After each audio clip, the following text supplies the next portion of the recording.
Hello students, आज हम start करेंगे ब्रांच अकाउंट्स का 6th लेक्चर। इससे पहले के लेक्चर्स में हम ब्रांच अकाउंट्स बनाने के मेथड्स सीख चुके हैं। डायरेक्ट या debtors method, final accounts method और स्टॉक एंड डेटर्स मेथड। यहाँ इस नए मेथड में क्या डिफरेंस है, यहाँ डिस्कस करेंगे कि अगर हेड ऑफिस होलसेल बेसिस पे भी गुड्स देता है और रिटेल बेसिस पे भी देता है तो क्या डिफरेंस क्रिएट होगा। देखिए, जनरली मैन्युफैक्चरर्स होलसेलर्स को बेचते हैं और होलसेलर्स आगे जो है वो रिटेल बेसिस पे सेल करते हैं। तो रिटेल ब्रांचेस, अगर हेड ऑफिस जो है रिटेल ब्रांचेस भी खोल लें कि वो रिटेल ब्रांचेस में कस्टमर्स को ही गुड्स देंगे, ठीक है, तो गुड्स तो उनको उसी रेट पे सप्लाई करते हैं जिस रेट पे वो होलसेलर्स को करते हैं, ठीक है। और ये ब्रांचेस कैसे प्रॉफिट अर्न करती हैं, कंज्यूमर्स को रिटेल प्राइस पे देके, और वो रिटेल प्राइस होलसेल प्राइस से कुछ ज़्यादा होता है। तो ये एडिशनल प्रॉफिट है जो हेड ऑफिस कमा सकता है ब्रांच खोल के। सपोज़ एक आर्टिकल की कॉस्ट है ₹100, होलसेल प्राइस है 125 और रिटेल प्राइस है 140। अगर आर्टिकल ब्रांच बेच रहा है, देखो होलसेलर्स को बेचेंगे तो कितने में बेचेंगे, 125 में। ब्रांच खुलवा ली है, ब्रांच खोल के दे रहे हैं तो ब्रांच में कितने का बेचेंगे, 140 का। तो प्रॉफिट कितना होगा, ₹40। तो ब्रांच खोलने से एडिशनल प्रॉफिट पर यूनिट कितना हुआ, ₹115। होलसेल बेसिस पे बेच के 25 तो कमा ही सकते हैं, ब्रांच में बेचने से पर यूनिट प्रॉफिट ₹15 बढ़ जाएगा।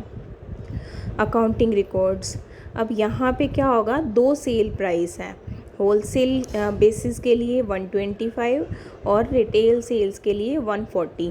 तो दो सेल प्राइस हैं, इसकी वजह से अकाउंटिंग रिकॉर्ड्स में थोड़ा सा चेंज आएगा।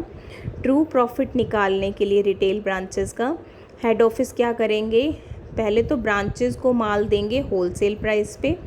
हेड ऑफिस के ट्रेडिंग अकाउंट में गुड्स सेंट टू ब्रांच जो है वो होलसेल प्राइस पे लिखी जाएंगी, ना कि कॉस्ट पे, जैसा कि पहले करते आए हैं। Branch account debit to goods sent to branch at invoice price, तो होलसेल प्राइस ही कॉस्ट होगा ब्रांच के लिए।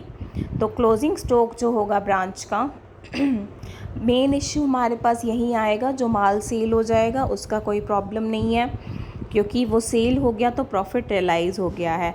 लेकिन जो क्लोजिंग स्टॉक होगा, क्लोजिंग स्टॉक के अंदर वो जो वैल्यू है स्टॉक की वो होलसेल प्राइस पे लगा रखी है, ना कि कॉस्ट पे, तो उसके अंदर कुछ अनरियलाइज्ड प्रॉफिट होगा।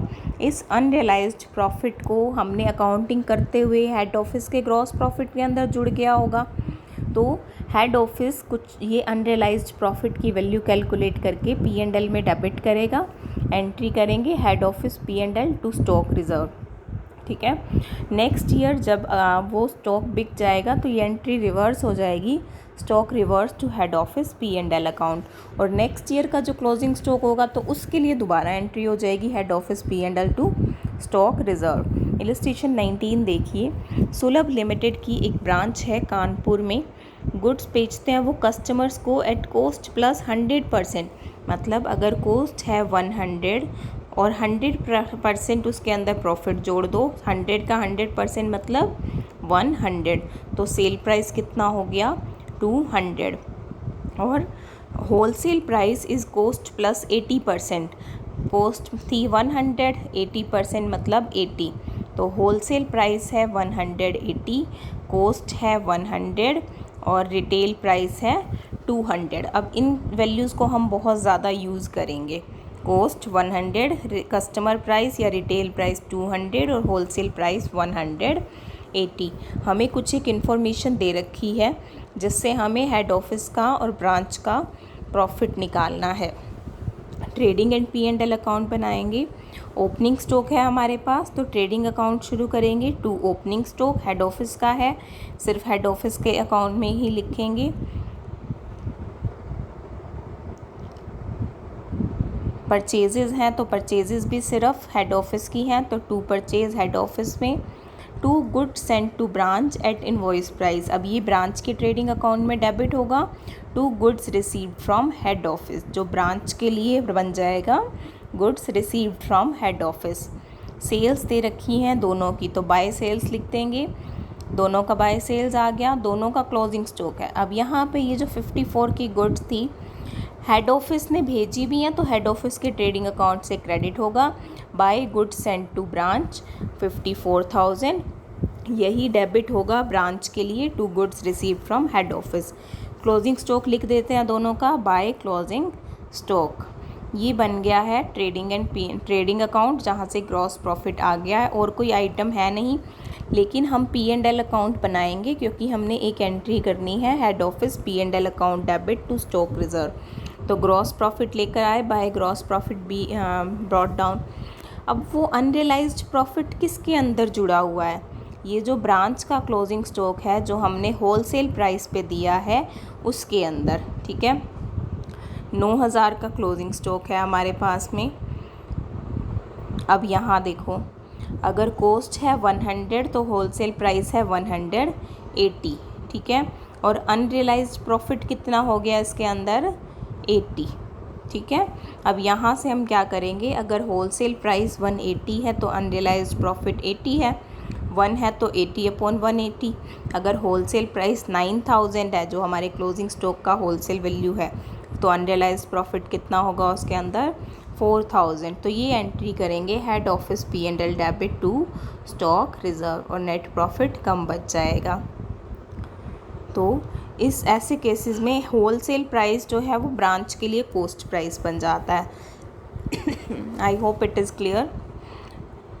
सिर्फ क्या करना है, जो ब्रांच का क्लोजिंग स्टॉक बचेगा वो हमें पता है कि हेड ऑफिस ने उसके अंदर ऑलरेडी प्रॉफिट जोड़ के दे रखा है, भले ही ब्रांच को नहीं पता है। तो हेड ऑफिस अपना P&L अकाउंट बनाते हुए कुछ ना कुछ ध्यान रखेगी, क्योंकि वो इस साल का प्रॉफिट नहीं है, जब तक वो स्टॉक बिक नहीं जाता हम वो प्रॉफिट को प्रॉफिट नहीं मान सकते हैं। इसीलिए हमें P&L में से कुछ अमाउंट डेबिट करनी होगी, एंट्री करके head office P&L debit to stock reserve. Illustration 20 देखिए, a head office sends goods to its branch at 20% less than the list price, ठीक है। और लिस्ट प्राइस क्या है, goods are sold to customers at cost plus 100%, मतलब list price हो गया 100 + 100% 200, branch को देते हैं 20% लेस देन लिस्ट प्राइस, तो 20% लेस देन 200 कितना हो जाएगा, 160। तो ये तो है कॉस्ट प्राइस, ये है होलसेल प्राइस या इनवॉइस प्राइस या वो प्राइस जिस पे ब्रांच को गुड्स दी जाती हैं, और ये है सेल प्राइस। हमें हेड ऑफिस और ब्रांच का प्रॉफिट निकालना है। क्या दे रखा है, ओपनिंग स्टॉक हेड ऑफिस का, ब्रांच का opening stock at invoice price, ठीक है। परचेजेस हैं, goods sent to branch, goods sent to branch head office में से क्रेडिट होंगी और ब्रांच में डेबिट होंगी, ठीक है। सेल दे रखी हैं तो बाय सेल कर दिया है दोनों का। एक्सपेंसेस दे रखे हैं, एक्सपेंसेस P&L में जाएंगे। क्या नहीं दे रखा हमें, क्लोजिंग स्टॉक नहीं दे रखा, तो हम हेड ऑफिस और ब्रांच दोनों का स्टॉक अकाउंट बना के निकालेंगे कि कितना स्टॉक क्लोजिंग स्टॉक है। तो हेड ऑफिस का देखो, पहले तो ओपनिंग स्टॉक था 20, परचेज़ हुई है 2 लाख की, तो 2 लाख की परचेज़ दिखा दी है। अब हेड ऑफिस से माल जा कहाँ रहा है, एक तो सेल हो रही है और गुड्स सेंट टू ब्रांच है, लेकिन अब ये जो गुड्स सेंट टू ब्रांच है ये कॉस्ट पे तो नहीं है, और हेड ऑफिस का स्टॉक अकाउंट बनाया जाता है कॉस्ट प्राइस पे। तो गुड्स सेंट टू ब्रांच 96,000 है, हमने इसकी कॉस्ट वैल्यू निकालनी है। देखो हेड ऑफिस को वो किस वैल्यू पे देते हैं, इस इनवॉइस वैल्यू पे। तो अगर इनवॉइस वैल्यू 160 है तो कॉस्ट कितनी है, 100। इनवॉइस वैल्यू 1 है तो कॉस्ट कितनी है, 100/160। और अगर इनवॉइस वैल्यू 96,000 है तो कॉस्ट कितनी हो जाएगी, 60,000, ठीक है। तो गुड्स कितने की भेजी हैं एक्चुअली ब्रांच को, 60,000 की। अब जो सेल हुई है, सेल कितने की हुई है, 1,70,000 की। सेल कैसे करते हैं, 100 कॉस्ट है तो 200 की सेल करते हैं। सेल है 200 तो कॉस्ट है 100, ठीक है। सेल है 1 तो कॉस्ट है 100/200, और अगर सेल है 1,70,000 तो 100/200 × 1,70,000, कॉस्ट कितनी बच जाएगी 85,000। क्रेडिट कितना करेंगे बाय सेल्स 85,000। बाकी जो बच जाएगा वो बच जाएगा क्लोजिंग स्टॉक। ठीक है, इसे हम ट्रेडिंग अकाउंट में क्रेडिट कर देंगे। फिर बनाएंगे branch stock account. Branch stock account बनाया जाएगा इनवॉइस प्राइस पे। ओपनिंग स्टॉक दे रखा था, goods received from head office दे रखा था, ये सब इनवॉइस वैल्यू पे ही दे रखे हैं हमें। सेल की है इन्होंने 80,000 की। अब ये क्या करते हैं 160 में लेते हैं और 200 में बेचते हैं। ठीक है, तो जो चीज़ 200 की बेच रहे हैं उसका इनवॉइस प्राइस कितना है 160। तो जो 80,000 की बेच रहे हैं उसका इनवॉइस प्राइस कितना हो जाएगा 160 इंटू अपॉन 200 इंटू 80,000। ये कैलकुलेट करेंगे तो क्या वैल्यू आएगी इसकी 64,000। बैलेंसिंग फिगर क्लोजिंग स्टॉक आया 48,000। अब लास्ट काम हमने क्या करना है, ये ब्रांच का जो क्लोजिंग स्टॉक आया है 48,000। अब हेड ऑफिस ने इसके अंदर ऑलरेडी कुछ ना कुछ प्रॉफिट जोड़ रखा है, उसके बारे में देखते हैं। ये क्लोजिंग स्टॉक दिखाया, ग्रॉस प्रॉफिट आ गया, ग्रॉस प्रॉफिट बीडी कर दिया हमने। ठीक है, अब देखो क्या करेंगे हम, जो पिछले साल स्टॉक बचा था, ये जो 16,000 क्लोजिंग ओपनिंग स्टॉक है ब्रांच का, ये पिछले साल ये पिछले साल क्लोजिंग स्टॉक होगा, उसकी एंट्री की होगी head office P&L to stock reserve. और हमने क्या कहा था नेक्स्ट ईयर वो एंट्री रिवर्स हो जाएगी, एंट्री हो जाएगी stock reserve to head office P&L। ये वो एंट्री है। पहले तो ये करेंगे 16,000 का जो स्टॉक रिज़र्व लास्ट ईयर बनाया होगा उसको हम पहले क्रेडिट करेंगे। रिज़र्व बना कितना होगा इनका, देखो अगर अनरियलाइज्ड प्रॉफिट होता है ना स्टॉक रिज़र्व, 100 वाली चीज़ 160 में दे रहे हैं तो इसमें अनरियलाइज्ड प्रॉफिट कितना हो गया 60। अगर इनवॉइस प्राइस 160 है तो अनरियलाइज्ड प्रॉफिट है 60। अगर इनवॉइस प्राइस 1 है तो अनरियलाइज्ड प्रॉफिट है 60 अपॉन 160। और अगर अनरियलाइज्ड प्रॉफिट है 16,000 तो अनरियलाइज्ड प्रॉफिट होगा 6,000। ठीक है, तो एंट्री कर दी head off stock reserve account debit to head office P&L account. अब जो क्लोजिंग स्टॉक बचा है 48,000 का, उसका भी निकालना है। उसका निकालने के लिए फिर करेंगे 60 upon 160 unrealised profit for closing stock. ठीक है, इसकी वैल्यू आएगी 18,000। एंट्री करी stock reserve account debit head office P&L account debit to stock reserve. इनका टोटल किया, इसको लेस किया, बैलेंस नेट प्रॉफिट, और ये नेट प्रॉफिट हो गया ब्रांच का। That's it. कोई क्वेरी हो, कहीं से समझ ना आए तो ज़रूर पूछना। इलस्ट्रेशन 21 देखिए। Head office selling price fix कर रहे हैं गुड्स का 200% ऑफ कॉस्ट, यानी कि 100 वाली चीज़ 200 में बेचनी है। 200% ऑफ कॉस्ट का मतलब यही है 100 का 200%। ठीक है, तो 100 का 200% कितना हो जाएगा 200। Goods are sent to branch at 25% less than the selling price. 200 अगर सेलिंग प्राइस है तो ब्रांच को कितने में दे रहे हैं 200 माइनस 25%, 150 के अंदर। And to other dealers at 20% less than the selling price. Other dealers को दे रहे हैं 200 माइनस 20%, 160 में। Calculate the profit at head office and at branch separately from the following information.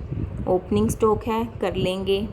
अब ओपनिंग स्टॉक का वो निकालेंगे स्टॉक रिज़र्व, जैसे हमने पिछले क्वेश्चन में किया है ना, उसी तरह से। परचेजेस लिख देंगे, गुड्स सेंट टू ब्रांच 2 जगह पे लिख देंगे। Goods sent to other dealers, head office भेज रहे हैं तो हेड ऑफिस क्रेडिट करेगा, ब्रांच को नहीं मिल रहा तो ब्रांच ने डेबिट नहीं करना है इसको। Sale to customers by sales लिख देंगे। एक्सपेंसेस P&L के अंदर लिख देंगे। क्या नहीं दे रखा हमें, अब भी क्लोजिंग स्टॉक नहीं दे रखा है। क्लोजिंग स्टॉक निकालने के लिए पिछले क्वेश्चन की तरह से हेड ऑफिस का स्टॉक अकाउंट बनाएंगे और ब्रांच का स्टॉक अकाउंट बनाएंगे। पहले हेड ऑफिस का स्टॉक अकाउंट देखिए। ओपनिंग स्टॉक, परचेज, ये दोनों तो कॉस्ट प्राइस पे ही है, लेकिन इन्होंने 3 जगह माल दिया है, ब्रांच को, डीलर्स को और सेल किया है। अब इनकी वैल्यूज़ जो है ना हमें कॉस्ट पे निकालनी है। ब्रांच को क्या किया है, 100 वाली चीज़ दी है 150 में, ठीक है। तो अगर इनवॉइस प्राइस 150 है तो कॉस्ट कितनी थी यहाँ पर 100। इनवॉइस प्राइस 67,500 है तो कॉस्ट है 45,000। डीलर्स को दिया है 72,000 का, लेकिन डीलर्स को क्या कर रहे हैं, 100 वाली चीज़ देते हैं 160 में। अगर डीलर की वैल्यू 160 है तो कॉस्ट कितनी है 100। तो अगर डीलर के लिए वैल्यू 72,000 है तो कॉस्ट कितनी है 72,000 गुना 100 बटा 160। तो कॉस्ट यहाँ पे भी आई 45। सेल की है 1,80,000, सेल का तो सीधा ही डबल लगाते हैं हम, 100 वाली चीज़ 200 में जाती है तो सेल की कॉस्ट वैल्यू कितनी हुई 90,000। बैलेंस किया, क्लोजिंग स्टॉक आया 96,000। फिर निकालते हैं ब्रांच का क्लोजिंग स्टॉक। ब्रांच का एक तो आया यहाँ से, एक आया हेड ऑफिस से, ये इनवॉइस प्राइस पे निकालते हैं। ब्रांच ने तो सिर्फ आगे सेल करी है 92,000 की। ब्रांच को कॉस्ट कितनी पड़ रही थी 150, जो वो बेच रहे थे 200 में। तो अगर 200 में बेच रहे हैं तो कॉस्ट थी 150। अगर बेच रहे हैं 92,000 में तो कॉस्ट है 92,000 इंटू 150 अपॉन 200, ये कॉस्ट वैल्यू आ जाएगी और बैलेंसिंग फिगर आ जाएगा closing stock. In balancing figures की वैल्यू को हम लेकर के जाएंगे ट्रेडिंग एंड P&L अकाउंट के अंदर। ग्रॉस प्रॉफिट लिख लिया था, एक्सपेंसेस लिख लिए थे, पिछले साल का स्टॉक रिजर्व निकाल लिया था हमने। अनरियलाइज्ड प्रॉफिट कैसे निकालना है हमने, अनरियलाइज्ड प्रॉफिट किसके स्टॉक में निकलता है, ब्रांच के स्टॉक के अंदर। तो ब्रांच को 100 वाली चीज़ 150 में दे रखी है, अनरियलाइज्ड प्रॉफिट कितना है इसके अंदर 50, ठीक है। अगर इनवॉइस प्राइस 150 है तो अनरियलाइज्ड प्रॉफिट कितना है 50, ठीक है। और अगर इनवॉइस प्राइस है 7200 तो अनरियलाइज्ड प्रॉफिट ये आ जाएगा। अगर इनवॉइस प्राइस है 5700 तो अनरियलाइज्ड प्रॉफिट ये आ जाएगा। इस तरह से हमने अनरियलाइज्ड प्रॉफिट की अकाउंटिंग करके और P&L का टोटल करके नेट प्रॉफिट निकाल लेना है। बहुत ही आसान है, बस थोड़ा सा ध्यान रखना है कि हमें क्या गिवन है और क्या निकालना है। अगर ये ध्यान रखेंगे और थोड़ा सा बेसिक मैथ्स लगाएंगे तो बहुत आसानी से हो जाएगा। नेक्स्ट इज़ इंडिपेंडेंट ब्रांचेस, या फिर वो ब्रांचेस जो कंप्लीट बुक्स मेंटेन करती हैं। मतलब ये ब्रांचेस जो हैं इंडिपेंडेंट यूनिट की तरह से काम करती हैं, परचेज़ करती हैं, सेल करती हैं, बाकी ट्रांजैक्शन करती हैं within the framework of broad policies. जो हेड ऑफिस ने ब्रॉडली कुछ पॉलिसीज़ दे दी उनके अकॉर्डिंग ही काम करती हैं, और जो ये प्रॉफिट या लॉस कमाती हैं वो हेड ऑफिस का होता है। इंडिपेंडेंट ब्रांचेस की कुछ और कैरेक्टरिस्टिक्स हैं, ये सिर्फ हेड ऑफिस के गुड्स तक लिमिटेड नहीं रहते हैं, ये दूसरी गुड्स के अंदर भी डील करते हैं। ये डेली का कैश हेड ऑफिस में नहीं देते हैं, कुछ एक पार्ट रख लेते हैं अपनी ज़रूरतों के लिए। दोनों कैश सेल और क्रेडिट सेल करते हैं, पूरा डबल एंट्री बुक्स मेंटेन करते हैं, लेज़र मेंटेन करते हैं, और इनके लेज़र से एक प्रॉपर ट्रायल बैलेंस बना सकते हैं, फाइनल अकाउंट्स बना सकते हैं। और इसके फाइनल अकाउंट्स की कॉपी और ट्रायल बैलेंस की कॉपी हेड ऑफिस में भेजी जाती है for incorporation in the books of head office. Incorporation का मतलब है कि वो मिला लें दोनों को, क्योंकि हेड ऑफिस के पास में, अब ये ब्रांच हेड ऑफिस की ही है ना, तो हेड ऑफिस अपने अकाउंट्स बनाते हुए टोटल असेट्स दिखाएंगे अपनी और ब्रांच की मिला के, तो इनकॉर्पोरेट कर लेंगे ब्रांच के अकाउंट्स को अपने अकाउंट्स में या ब्रांच की बुक्स को अपनी बुक्स के अंदर। तो ब्रांच और हेड ऑफिस की अकाउंट्स का अकाउंटिंग सिस्टम का एक क्या होता है, हेड ऑफिस के अंदर एक ब्रांच अकाउंट होता है और ब्रांच अकाउंट के अंदर एक हेड ऑफिस अकाउंट होता है। देखो एक पर्सन ए है, वो बी को कुछ पैसे दे, तो ए की बुक्स के अंदर बी अकाउंट होगा और बी की बुक्स के अंदर ए अकाउंट होगा, और जिनका बैलेंस इक्वल होगा। ऑब्वियसली अगर ए ने बी को 20,000 दिए हैं, मतलब बी ने ए से 20,000 लिए हैं, तो दोनों की बुक्स के अंदर बैलेंसेस इक्वल होंगे एक दूसरे के अकाउंट के, बस अपोजिट साइड में होंगे, एक में डेबिट होंगे और दूसरी में क्रेडिट होंगे। तो branch account in the books of head office होगा और हेड ऑफिस होगा in the books, head office account होगा in the books of branch. तो हेड ऑफिस की बुक्स में जो ब्रांच अकाउंट होगा उसको डेबिट करेंगे, पहले भी करते आए हैं, जैसे ब्रांच अकाउंट बनाते आए हैं, जो भी ब्रांच को देते हैं डेबिट करते जाते हैं। ब्रांच कुछ वापस देती है तो क्रेडिट करते जाते हैं, ब्रांच कैश देती है तो भी क्रेडिट करते जाते हैं। तो जो ब्रांच अकाउंट का बैलेंस होगा वो क्या बैलेंस होगा, balance of assets minus liabilities. तो इनकी बैलेंस एक्चुअली वो क्या दिखाएगा, capital, how much capital head office has invested, ये इस अकाउंट का मतलब होगा। और हेड ऑफिस का अकाउंट होगा ब्रांच की बुक्स के अंदर, और उसमें भी सेम एंट्रीज होंगी, बस रिवर्स साइड में होंगी। When transactions are correctly posted, तो दोनों अकाउंट्स का बैलेंस बिल्कुल सेम होगा बट ऑन अपोजिट साइड्स होगा। ब्रांच अकाउंट का जनरली डेबिट बैलेंस होता है, क्यों, ब्रांच अकाउंट कहाँ पे बन रहा है, हेड ऑफिस की बुक्स के अंदर। हेड ऑफिस ने ब्रांच को दे रखा है, ज़्यादातर आइटम्स दे ही रखी हैं, ठीक है, तो एज ए डेटर रहेगा। तो ब्रांच अकाउंट, तो ब्रांच हेड ऑफिस के लिए एक डेटर की तरह से होगा, हमेशा हेड ऑफिस ने ब्रांच से कुछ ना कुछ लेना होगा। तो ब्रांच अकाउंट का डेबिट बैलेंस होगा हेड ऑफिस की बुक्स के अंदर, और हेड ऑफिस अकाउंट्स जो ब्रांच की बुक्स के अंदर बना हुआ होगा उसका क्रेडिट बैलेंस होगा, शोइंग कि हेड ऑफिस ने कुछ ना कुछ लेना है, हेड ऑफिस क्रेडिटर है ब्रांच का। ये तो एक कंसेप्ट था। एंट्रीज़ कैसे करनी है, incorporation entries in the books of head office. हर एक इंडिपेंडेंट ब्रांच जो होगी वो अपना ट्रायल बैलेंस हेड ऑफिस को भेज देगी अकाउंटिंग पीरियड के एंड में। ट्रायल बैलेंस मिलने के बाद में हेड ऑफिस क्या करेगा, जो भी आइटम्स होंगी उनको अपनी बुक्स के अंदर इनकॉर्पोरेट करेगा, सो दैट ये एक ट्रेडिंग एंड P&L अकाउंट बना सके ब्रांच का, और एक कंसोलिडेटेड ब्रांच बैलेंस शीट बना सके ब्रांच और हेड ऑफिस दोनों की मिला के। Point to be noted, trading and P&L account of branch only, ठीक है, और balance sheet combined. Process of inclusion, ये जो इंक्लूड करने की प्रोसेस है इसको बोलते हैं incorporation of branch trial balance, और जो एंट्रीज़ करता है हेड ऑफिस इस इनकॉर्पोरेशन के लिए उसको बोलते हैं इनकॉर्पोरेशन एंट्रीज़।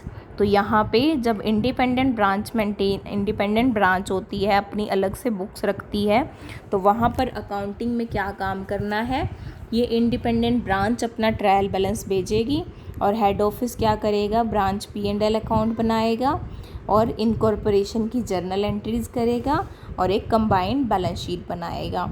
तो 3 मेथड हैं जिससे head office branch trial balance को इनकॉर्पोरेट कर सकता है। पहला मेथड सबसे ज़्यादा डिटेल्ड, दूसरा कम डिटेल्ड और तीसरा बिल्कुल कम डिटेल्ड। पहले मेथड में क्या होगा, ट्रायल बैलेंस की जो भी एंट्रीज़ होंगी वो हेड ऑफिस की बुक्स के अंदर इनकॉर्पोरेट होंगी, सो दैट हेड ऑफिस एक अलग branch trading and P&L account बना सके। For incorporating the items belonging to debit side of trading account such as opening stock, purchase, wages but excluding gross profit। अब trial balance के अंदर से ऐसी items छांटेंगे जो ट्रेडिंग अकाउंट के डेबिट साइड के अंदर लिखी जाती हैं, belonging to the debit side of trading account except gross profit. Branch trading account debit to branch कर देंगे। फिर ऐसी आइटम्स जो ट्रेडिंग अकाउंट की क्रेडिट साइड में लिखी जाती हैं उसके लिए कर देंगे ब्रांच टू ब्रांच ट्रेडिंग, ठीक है। ब्रांच ट्रेडिंग अकाउंट में क्या लिखेंगे, to branch opening stock, to branch purchases, to branch goods and to branch wages, इस तरह से। और ब्रांच ट्रेडिंग अकाउंट की क्रेडिट में आ जाएगा by branch closing stock, by branch sales, by branch purchase return for gross profit revealed by trading account. अब वो ट्रेडिंग अकाउंट बन रहा है, प्रॉफिट होगा तो trading to branch P&L, branch trading to branch P&L, gross loss होगा तो branch P&L to branch trading. फिर देखेंगे ट्रायल बैलेंस के अंदर ऐसी आइटम्स जो P&L के डेबिट साइड में लिखी जाती हैं, क्या करेंगे, ब्रांच P&L टू ब्रांच। ऐसी आइटम्स जो ब्रांच P&L अकाउंट के क्रेडिट साइड में लिखी जाती हैं उसके लिए branch to branch P&L account. अब फाइनल देखेंगे, प्रॉफिट आ रहा होगा तो branch P&L to general P&L, loss आ रहा होगा तो general P&L to branch P&L। बचा काम असेट्स और लायबिलिटीज़ का, branch assets debit to branch, branch to branch liabilities. Assets का बैलेंस डेबिट होता है, assets by name, branch debtors debit, branch furniture debit, branch stock debit to branch. Liabilities के लिए branch to branch liabilities. तो ये पहला method है जिसमें एक एक आइटम को ट्रेडिंग और P&L अकाउंट के बेसिस पे एक एक आइटम की जर्नल एंट्री की जाएगी। सेकंड मेथड, सारी एंट्रीज़ करने की बजाय सिर्फ नेट प्रॉफिट या नेट लॉस की एंट्री कर देंगे और बाकी सारा कुछ जो trading and P&L account memorandum basis पे बना लेंगे, मतलब रफली बना लेंगे, देख लेंगे जो भी नेट प्रॉफिट या लॉस आ रहा होगा तो उस नेट प्रॉफिट या लॉस के लिए एंट्री कर देंगे। प्रॉफिट होगा branch to general P&L, loss होगा तो जनरल P&L टू ब्रांच, और असेट्स और लायबिलिटीज़ के लिए कर देंगे ब्रांच असेट्स टू ब्रांच और ब्रांच टू ब्रांच लायबिलिटीज़। दूसरा मेथड सिंपल है। तीसरे मेथड में क्या करते हैं, ब्रांच ट्रायल बैलेंस के अंदर जो भी डेबिट बैलेंसेस होते हैं सभी को डेबिट करके टू ब्रांच, और जितने भी क्रेडिट बैलेंस होते हैं सभी को क्रेडिट करके ब्रांच अकाउंट डेबिट। एक ब्रांच के ट्रायल बैलेंस के अंदर हेड ऑफिस का अकाउंट होगा, इसके लिए कोई एंट्री नहीं करनी है क्योंकि वो अकाउंट ऑलरेडी हेड ऑफिस की बुक्स में है ब्रांच अकाउंट के नेम के अंदर। बिकॉज़ ब्रांच अकाउंट का डेबिट बैलेंस होगा क्योंकि ये दिखाता है कि हेड ऑफिस ने ब्रांच में इन्वेस्टमेंट कर रखी है, ठीक है। तो अकाउंट ऑलरेडी बैलेंस ऑफ हो जाएगा हेड ऑफिस अकाउंट का जो क्रेडिट बैलेंस होगा उसके साथ में। इलस्ट्रेशन देखिए, इलस्ट्रेशन 22, 31 मार्च 2013 को कानपुर ब्रांच का ट्रायल बैलेंस दे रखा है। Opening stock, furniture, debtors, goods received, salaries, rent and expenses, cash, Delhi office account that is head office account, sales और sundry creditors. Closing stock 9200। Find out Kanpur branch P&L profit and draft journal entries necessary to incorporate the Kanpur branch assets and liabilities in Delhi head office account. Also prepare Kanpur branch account in Delhi office ledger.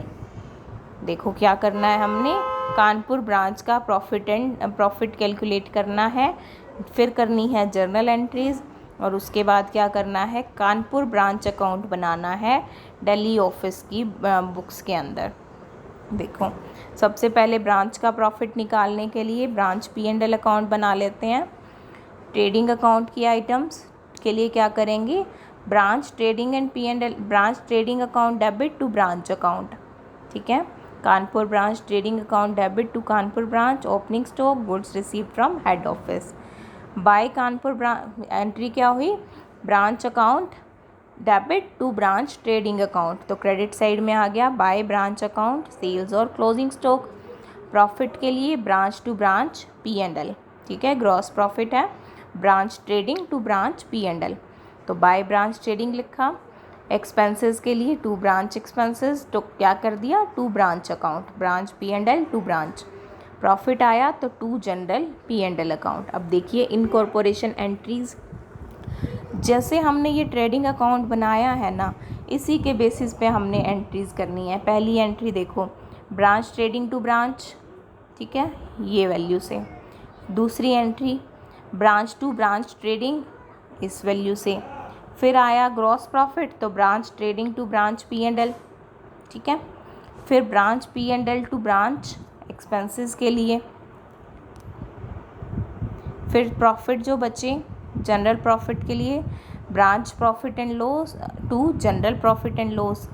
फिर assets और liabilities transfer करनी है। Trial balance के अंदर एक ही liability थी, liability करेंगे क्रेडिट, ब्रांच अकाउंट कर देंगे डेबिट, तो branch to branch liabilities. Assets के लिए branch assets 1 by 1 to Kanpur branch account. Last में क्या है, हेड ऑफिस की बुक्स के अंदर ब्रांच अकाउंट बनाना है टू बैलेंस BD। ये देख लो पहले बैलेंस BD कहाँ से आया है, 22,000। ये देखो ये जो हेड ऑफिस का अकाउंट दे रखा है ना 22,000, तो ये कानपुर ब्रांच के बुक्स में अगर ये क्रेडिट है तो हेड ऑफिस की बुक्स में ये क्या होगा, डेबिट होगा। तो हेड ऑफिस की बुक्स में कानपुर ब्रांच अकाउंट शुरू होगा टू बैलेंस BD से 22,000। फिर हमने ब्रांच के नाम से जो जो भी एंट्रीज़ करी हैं उसके लिए क्या किया, to Kanpur branch to general P&L account. एक जो फाइनल आई ना हम सेकंड मेथड पे आ गए हैं। फर्स्ट मेथड के अकॉर्डिंग ब्रांच अकाउंट देखो, बैलेंस पीडी, फिर हमने किया था ब्रांच टू ब्रांच ट्रेडिंग, फिर किया था ब्रांच ट्रेडिंग टू ब्रांच, ठीक है, फिर किया था एक्सपेंसेस के लिए ब्रांच P&L टू ब्रांच, ठीक है, फिर क्या किया था असेट्स के लिए ब्रांच असेट्स टू ब्रांच, तो ब्रांच की क्रेडिट साइड में असेट्स, और लायबिलिटीज़ के लिए ब्रांच टू ब्रांच लायबिलिटीज़। सिर्फ वो एंट्रीज जिनमें ब्रांच अकाउंट लिखा है वो यहाँ पे आएंगी। ये था पहले मेथड के अकॉर्डिंग, जिसमें ट्रेडिंग अकाउंट के बेसिस पे और P&L अकाउंट के बेसिस पे करी, और असेट्स के लिए और लायबिलिटीज़ के लिए करी। सेकंड मेथड में कैसे करना था इनकॉर्पोरेशन, सिर्फ फाइनल प्रॉफिट की और फिर असेट्स और लायबिलिटीज़ की एंट्री करनी थी। फाइनल प्रॉफिट की एंट्री के लिए branch to general P&L, assets के लिए और लायबिलिटीज़ के लिए सेम जैसे पहले करी है, और ब्रांच अकाउंट बनाते हुए टू बैलेंस पीडी, प्रॉफिट की एंट्री हुई है यहाँ पे branch to branch P&L, to branch P&L, assets के लिए by branch account, by branch assets, liabilities के लिए टू ब्रांच लायबिलिटीज़, टोटल आएंगे इक्वल। इन ट्रांजिट आइटम, ये हम कल देखेंगे कि अगर मैच नहीं होते हैं दोनों अकाउंट, इसका मतलब गुड्स या कैश ट्रांजिट के अंदर है, इसकी अकाउंटिंग कल देखते हैं। आज जो भी किया है इसको प्रैक्टिस ज़रूर करना, और ख़ास करके ये जो अभी लास्ट टॉपिक हमने किया है incorporation of accounts of head branch into books of head office. Please practice, read. In case of any issue, please consult with me. Thank you very much.